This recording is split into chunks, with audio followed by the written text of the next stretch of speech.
Welcome back to Sir Daniel Hopeless Q's quest for redemption. How many nicknames is that you've given Force? Yeah, how many is that?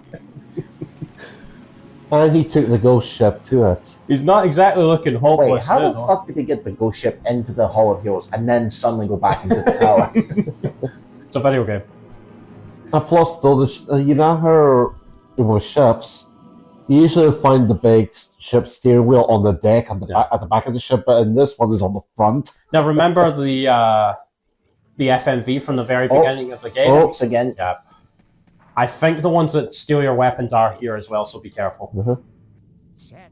At least the imps are giving you a chance to talk to the guy. All enemies pause when you talk to gargoyles. Or at least they move away from you. Except him. He's still talking. This is the abode in which Zarok was reading a diary, a book at the or whatever it is, at the beginning of the game. So, yeah, we finally made our way to Zarok's own building. So, what the fuck did the imps go? That's just the imps have been at Zarok's spellbooks again. They're shielded by magic, the naughty creatures. Some of the imps are carrying wands, but they're just as easy to kill, honestly. And with a magic sword, we'll be one-shotting the fuckers. Wait, are these spheres here to find? Are they to represent the planets? Yeah. I don't know what they are, but yeah, look at that. Magic sword just fucking tearing them to pieces. Excellent. Well, until one sneaky one snatches it. That's. I'm trying to be careful not to let that happen. Yeah, but the spheres, I think, are just an environment design element. And this is a very short level, by the way. Your chalice fills up pretty quickly here. Yeah, he's using some kind of magic there. Yeah, I see that. That's just one that went straight to 83%. Yeah, I saw the chalice build up there pretty quick. Now, we can go into Zarok's main chamber. Yeah, this is it, actually. Yeah, I'll read the diary in his voice. I hope you're ready for that, Andrew. Oh, wait, great. There's the one that steals your weapon, but he won't be doing that now. Spellbook contents: raising the dead, putting a town to sleep, looking good for the over 400s, robbing people of their free will, summoning demons, card tricks. What the fuck? What? So he wants to resurrect the dead so he can make 100 years I spent in exile, using my anger to keep me warm, feeding off my suffering, relaxing with my angst, but soon they will pay, all of them, including Fortesque. He forged my first plan to conquer Gallowmere and posthumously claims to have killed me. When I find him, I'm going to get MediEvil on his body behind. I never liked him anyway, always hanging around the court interfering. Where are you going with that dead cat, Zarok? Where did you find that brain, Zarok? Wretched busybody. I love that posthumously claims to have killed me. Yeah. For fuck's sake, what? So that was his diary. In case none of you know what posthumously means, I think it's something along the lines of someone having claimed to have done something after they died. Well, after the death of the originator is the claim. Yeah, but Dan never did that knowingly. Because he had died, and then King Peregrine embellished his history. So King Peregrine's unknowingly put a fucking target on Dan's back. Because Zarok's just a petty bastard who's no happy with the fact that Dan, from what history says, because his history was embellished, Dan is supposedly the one that killed him, even though he clearly wasn't. So Zarok's not happy about it either. So that's not just, I'm going to kill you just for the sake of being a bad guy and interfering with my plans. I'm killing you because you're a fucking liar. Or you made me into an embarrassment where I was not supposed to be. Did I get the chalice yet? No, you got a few more imps guarding you. Yeah. There you can get it. Now we're going back for the chalice. There's two pathways to take on the main foyer. You got the left or right one. Do you think it would have been too easy if they did this thing where as soon as you get 100%, the chalice appears right in front of you, like a power star? Nah, that's the whole point of them hiding it, is that it's your goal to work towards. Though one of the few things I do like, again, about the PSP remake, despite its flaws, you can pick the chalice up at any time, but you won't fully get it until you've gotten 100% for it completed. So it's you can pick it up, but if you don't get 100%, you're not leaving with the chalice is the thing. Too bad there's no an upgrade where you can do that charge infinitely, because it's you're only going about 10 feet. It's designed for short little speeds. Mind you, it's better than Silver's quote-unquote excuse for a hover dash in Sonic 06.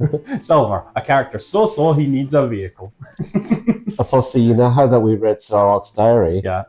It actually reminds him of Red Dwarf. What? The book? Yeah, it's alright. What's the book? It's your diary. What? What series was that? That was from season 2, Stasis Leak. Oh, it's series. Andrew's only ever seen series 6 onwards. Yeah. I got into Red Dwarf a little bit late. Yeah, like the old seasons are classic, but they are dated. They had like no budget to work with. They weren't. They actually got. You know how when you did season 3, that's when the success started to come out. Yeah, it's kind of a miracle they actually made it work with series 1 and 2 with just how little budget they had. Honestly, it speaks to the quality of. And you know how at the time it was in 1988. Yeah. It was proven popular, seasons 1 and 2. Yeah, one of the best UK comedies ever made. And it's still ongoing 32 years later, I think. How long? To be fair though, even though I've mostly watched season 6, 7, and 8, I have seen one clip which I think is from the early season where Crichton temporarily becomes human. Series 4, yeah, DNA. DNA, yes. That one's really fun. That's where we see Robert Llewellyn himself. Yeah. Like, oh, how do you? Okay, my eyes don't work. How do you bring an object to sharp focus? Now that's more like it. There we go. Just one more life bottle to get, and that's it. Too bad it's empty. That's only because I've already lost 2 life bottles worth of HP. There are 9 life bottles in the game total, and I'm telling you right now, you're going to want to get at least 6 to 7 of them, as if you can, because the final level has a pretty nasty surprise waiting for you if you have not been collecting them. So make sure you are collecting the life bottles. And we're off to the time device. Fuck, we're going to do time travel now for real? Not quite. So we don't find a DeLorean. I was frozen today. This is our last major stop before Zarok's lair, the final level. And then he enters the world of Doctor Who. And spiderwebs to cushion the landing. Yeah. Still a hard landing. It didn't even knock them out. Well, we're wearing armor. That's Zarok's lair there. The fuck? Yeah. The time device. And I just saw it there, my favourite mode of transportation in the game, a train. And we will be using it to not quite the way you'd expect, though. So, okay, so here's the gimmick behind this level. There's a lot of different areas to go to throughout it. An eyeball with wings. I hope you're good at being able to tell the time and adjust hands on a clock. Using a dark magic called science. Constructed a device based around the mechanical measurement of time. Yeah, so the entire theme behind this level is time. Well, as if the clock's flying around close enough. Not just that, it comes into play as an actual mechanic as well. And they're as in you can rewind time, or you no, we don't rewind time. But there's a giant clock in the middle of this platform here, and there are gates around the level. You see, look, there's eyeballs with wings. Yeah. Now here's the thing about these gates: they point to a specific time, and you have to set the hands to that time to open the gate. Right. Okay. Kind of reminds me of I'm not sure if anybody's heard this old PS2 classic Vex, where to unlock a secret exit, you need to turn this dial to a specific time of the day for it to open. And there was actually clock mini games in the Mario Party series. Yeah. As mini games. And they were a waste of time. You're not funny. Now this is for our last level. This is honestly kind of a pretty big breather, honestly. Not too many real big dangers here. There are some environmental hazards. Touch these, you'll take damage. Even though you're expecting the last few stages to be difficult. Yeah. And you kind of need the breather because the next stage is like the final boss fight. So, and you're going to want to get as many life bottles as you possibly can because the final level has a really dickish mechanic, a new mechanic that comes into play that will fuck you over if you haven't been collecting them. Yeah, you got another silver shield. Yay. Oh, too bad he's buying it. I'm more scared about the fucking knockback, honestly, because If you get knocked back into a pit, Dan will not do that stumble and you just went animation. round in a circle. Yeah. Where are those meant to represent brains? Yeah. You know, just now put notice that. I thought there was something else. Now, our final life bottle, I believe, is behind one of the gates, but we can't get it yet. Let me check the time here. I do fuck up one of the moments where I need to set the time and have to go back because I forgot what it was, so I had to run back. So the yellow clocks, they don't do anything. They're just there just to fly around. Yeah, just an environment design aspect. The right hand moves the right switch moves the small hand. The left switch moves the bigger handle. Yeah, because of the color coordination as well. But brilliant enough, Ikaruga logic. Yeah, I'm kind of forgetting. Yeah, this is the annoying part. You need and I think it is randomized every playthrough. Like you can't just remember, you can't just write down the one solution for each of the gates. Don't you just hate it when puzzles are randomized every time you play? Fucking Remake 2 with its portable safes. Yeah. Look at those clocks. They've got their winders, the winders are making them fly. No joke, like, on casual playthroughs, half the time I just skip the portable safes in Remake 2. Are you not speaking about clock winders? I know a Gidget character who have one of them. Was it Sandro? Yeah, she has a massive winder behind her back. Yeah. The Marionette got a lot of really good moments to shine in the 6.3 story. But wait a minute, you know those little clocks there? Have you taken her winder? Okay, now... you got your legs cut off. And your head comes off. You have a small period of invincibility after using a life bottle, but don't fall off a pit after using a life bottle or that will still kill you. Yeah, I'm trying... After what happened with the fish earlier, I was pretty fucking terrified about getting knocked off any more ledges for the rest of the game. What if the fish was inside the clock and controlling it to get revenge? We have a small puzzle to do here. Hit that switch and then just align all of these up with each other within the time limit. Wow, this is where your chalice is. Wow, you really don't give you a lot of time to line them up. Yeah. It's not that hard, honestly. When you know exactly what switches to hit, it's not that bad. Too bad you can't pick up the chalice though, so... Not yet. You can't reach the chalice until you do that little puzzle, so... Yeah, I'm walking specifically to not careen my ass off into a fucking... You were speaking about fish earlier. Imagine if that was cribs in that pipe. Yep. That's a fish guy. Can you not control the camera?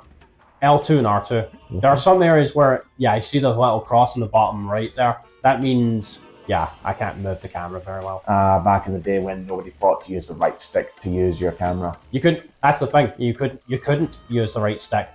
I don't know if MediEvil 2 lets you do that, but I know for a fact you cannot adjust the camera with the right stick in this one. And you can do it even in... You know how that one area there, Andrew? Yeah. It kind of reminds you of an old minigame from Takeshi's Castle, Wipeout, where you have to jump on the surfboard to avoid obstacles. My favorite are the guys that immediately go like, Yokozo, oh, and then immediately fall off the fucking platform. It's like they hype themselves up. On the moving surfboard. Yeah. It's like, do you not know how to get on the... You came all that way, traveled all the way to Japan to take part in this contest, then your ass just immediately falls off the fucking surfboard. No, my personal favorite is just saying that right there is actually reminding me of that. No, my personal favorite is bridge ball, but they don't even catch the golden ball, they fall off. Or anytime the Emerald Guard fall over and slip as well. Oh no, there was this, I don't remember when it was, but there was a special where the Emerald Guards, they take part on the bridge ball.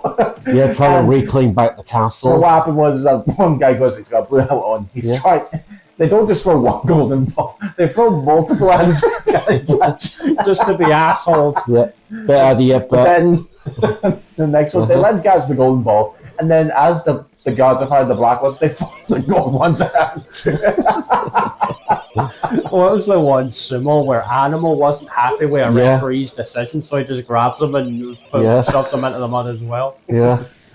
And there's our final life bottle in the game. With that, I'm maxed out on them. Now I just have to stock up on all the health to refill them for the final level. And you know, speaking about animal, there's one game that the honeycomb maze. Some doors are locked, while some end up in the lake, and there's only one way out. And animals try to grab you and throw you in the water. Yeah, and you got two of the animal guards in the there was maze. one actually where. And yes, you can actually, and also, you know, they're wearing gloves and they've got like black. No, someone almost fell into the drinking on the maze, right? But then he got cornered by the guards, and then he fell into the water with the guard. Yeah. What's the one with the rugby, the American football one, where it's like I always love the little edit they sometimes put when they get taken down before getting a touchdown. They just put the word "out" at the bottom. I think that's another one that I loved as well. It was one of those where it only played once. It was like one and done kind of mini games. It was you roll a big dice, right? You get a wrong number, you get a pie in your face. Now there's our exit there, but we can't get through it yet. What you have to do is you have to turn this little train device thing to face the pathway you want to go. And be careful there, by the way, because that little gap there is a bottomless pit. Oh. And another thing to take note of, while you're pushing this arrow, Dan will move up or down, so be careful not to walk into the pit by mistake while moving this. Bit of a design flaw, actually. You would think it would just stay in that one place while you're pushing it. Yeah, it's kind of annoying, but what can you do? And of course, Andrew, me, Steve, have already met Craig Charles. Yeah, really. The original voiceover for Takeshi's Castle. For the UK version, anyway. Yeah. He did it brilliantly. Yeah. He's also a radio host as well. Yeah, he hosts his own radio show on BBC Radio 6. What a great one for a station. Motherfucker didn't even let me get off the train before shooting me in the back like a bastard. I have a magic sword, you prick. No, they weren't the ones firing at you. The ones below you. I will fuck them. I'll take my anger on anyone I can get my sword on. So yeah, Andrew and Alexa, me, Steve, have already met Craig Charles. Yeah, I've met And here's one funny story. You know when I met Craig Charles back at the Edinburgh Con I think it was last year? Yeah, last year. Yeah, I was saying to him about the Takeshi's Castle, and I was saying one of his famous, infamous lines from it saying, "You 1 second," you was like, "Yes." I was talking to him about the old days of Red Dwarf and how far things have come from. Like my first entry into Red Dwarf was Series 2, Crichton, where the very first introduction to Crichton, where he was. It wasn't even played by Robert Llewellyn. It was actually punk. Yeah, that was actually done by David Ross. I remember it very well. It was a DVD. That episode came with a DVD in a newspaper, and that's how back when they did a lot of those promotions, and that's how I got it. And Zarok's minions fucking interrupting me. Did someone say Red Dwarf? Kill him on sight. Or being adrift for 3 million years. But then they also did that series Back to Earth, which I had a friend of mine who didn't really find that very enjoyable. Back to Earth. Yeah. I didn't think it was bad, but it was clearly one of those things where it's like they were trying to get used to bringing the actors back. And also the encounter Craig Charles' double act because he was in Coronation Street. Yeah. Because we had no idea if they were actually coming back for another series is the thing. And the fact one was like Crichton takes a simple letterbox and he think mistakes it as a droid, and he's like, Vandals have taken all the circuit boards out of this. And then after that we got Series 10, was it? Where Series 10 that made a real comeback because we had 6 seasons again. Yeah, back to the good old days. Yeah. I think another thing that threw a lot of people off, did Back to Earth have the audience laughter in it? I don't think so. I'll need to go back and check. That might have been another thing that felt a little... Because all I remember is there was only one episode they didn't record live audience. It was the Ticket to Ride where they stopped JFK assassination. Yeah. Quite a few episodes of Series 7 had no audience laughter. And even on the DVD feature, even though if you bought the original DVD for Season 7, it does say that, there was no laugh track. Yeah. Was that because they had to go in a studio or something? No, Doug Naylor decided. No, I think it was Doug Naylor. He wanted to do the film with the audience. Yeah. Don't think it worked in that favour at all. That's probably why they went back to it being live later. Yes, he did. Yeah. Aye, yeah, my shield blocks your fucking bullets, asshole. Still, my favorite quote is of all of them I've seen so far. The best one so far is no, it's like, step up to red alert. Sir, I absolutely sure. It does mean changing the bolt. Series 6 is just peak, man. I love it. Yeah. Now, the whole time I'm walking there to get to this lever because that's a bottomless pit down there as well, so make sure you don't fall in that. And that episode that you mentioned, that will be season 6, episode 2, Legion. And now that I've hit both the levers there, I've opened up the exit and can leave. But not yet. We have a chalice to collect. I don't want to come all this way and I 100% play through and forget the final fucking chalice. Yeah, it's our last chalice, by the way. Or was it with us where Rem was trying to do some sort of coordinated correction? He's like, wait, that specific number, sir? All allocations attending the conference are only allocated 1 car parking space? It's not entirely relevant, sir. I mean, here we are in mortal danger and you're worried about the Chinese delegates bringing 2 cars. Remar, he throws out these random numbers. That would be from the famous episode, Government of the Apocalypse, to which that won an Emmy Award. Yeah. Oh, yeah. Remar, sometimes throws out random space coordinate numbers to sound all cool, but Crichton actually knows what it really means. 34124. No officer with false teeth should attempt oral sex in zero gravity. And of course, in season 5, Quarantine, Rimmer does get hold of the actual book. Come on, where is it? Yeah. That's it. One of my favorites is when Rimmer gets fed up. No, wait, what was that? Did you see that there? Yeah, I saw that. That's okay. That's okay. Don't worry about it. It's fine. I wonder if that was the emulation then. No, I think it may be the TV, but that's okay. Don't worry about it. It's not the video. You won't see. Yeah, you might not see it in the playback, but there were a bunch of green lines on the screen for us there. And I clicked through the damn thing while I was trying to jump up it. What the hell was happening there? What you were saying about Rimmer? I think it was after the step up the red alert. He's like, "There's always some excuse, isn't there?" When he finally gets fed up. Yeah. But that's our final. That is it. That's our final chalice in the game. All we have to do is get the fuck out of here. Yeah. Yep. All that's left. I am now locked in for the extended version of the ending. If you do not collect, damn it! You didn't even duck for that. Yeah. And now you've killed Ross. Yeah. I just wanted to get a move on at this point. That's now I read right. the book.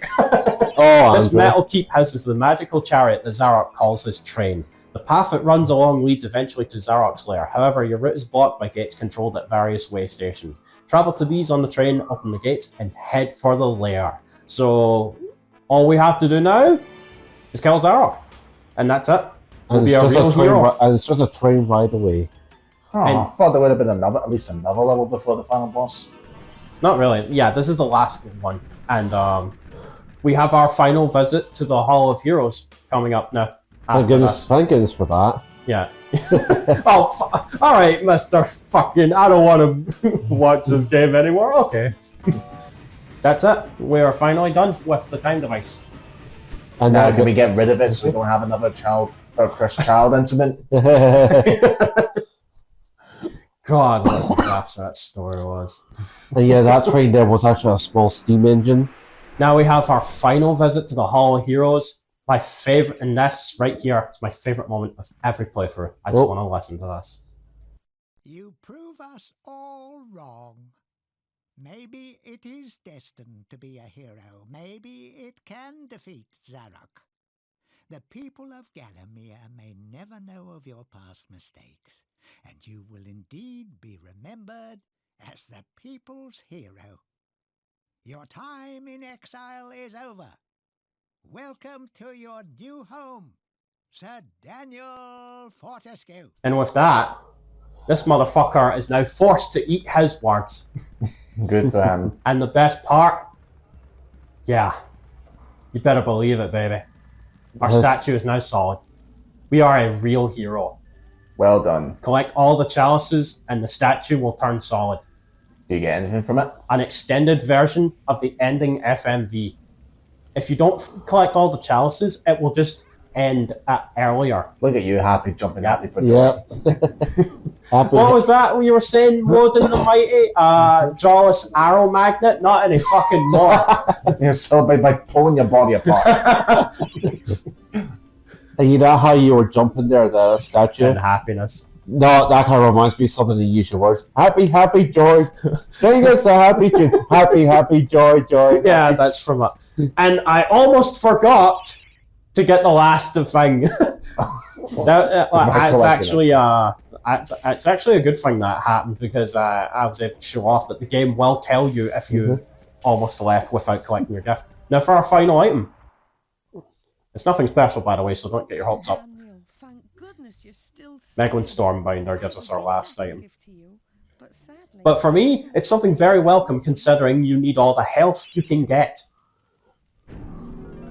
Energy vials. Yeah, no, it's like, yeah, great, I got a couple more of these. Is that your now max capacity? Yeah, that's it. Everything, 100%. All life bottles, all weapons, all life, chalices, locked down for the best ending, full 100%. I find it funny that you completely forgot about that. Yeah, at least it lets me know. But yeah, that moment where the stats would become solid, I remember, this was the second big thing I'd ever done as a kid after getting the good ending in Oddworld Abe's Odyssey, so I felt that was one of my big moments as a gamer where I felt like I'd really accomplished something very special. Now you actually properly quote-unquote save. Since the playthrough's almost done anyway, I just show you the manual save. But I never need to use this since I have the save system with the emulation, so... What am I doing? I think I'm just checking something here. You're going back. Yeah, Zarok's lair. Yep, that's it. All it's left to do now is kill Zarok and put an end to this madness. So we'll see how Sir Daniel Clumsy Skew's epic adventures of Gallowmere come to an end in the next part. Meanwhile, Zarok is watching the whole thing through his magic and goes, "This sucks." Catch you all for the finale.